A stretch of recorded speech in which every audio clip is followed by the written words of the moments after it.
এটা হলো roll number 1। এইটা হলো প্রিপজিশন রিলেটেড একটা সূত্র। সকল প্রিপজিশনে পরে হয় ভার্ব ফর, মানে ভার্বের কোন ফর্ম? ING form.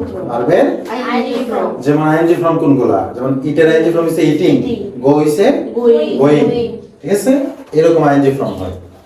এখন স্যার প্রিপজিশন কোনগুলো?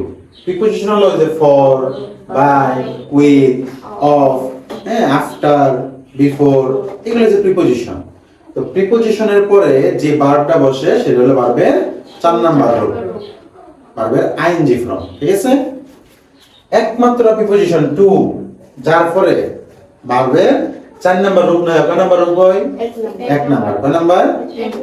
কিন্তু খেয়াল রাখতে হবে এই টু যদি সিঙ্গেল না থাকে, তার সামনে কিছু লাগানো থাকে, যেমন with a view to, look forward to, addicted to, be used to, get used to, devoted to, তখন কিন্তু স্যার এই টু এর পরে ভার্ব 1 হবে না, তখন এই টু এর পরে ঠিকই আবার কি হবে? ভার্ব 4। কথা বুঝছো? তাহলে সকল প্রিপজিশন গুলো কি হয়? ভার্ব 4। কিন্তু টু এর পরে কি হয়? ভার্ব 1।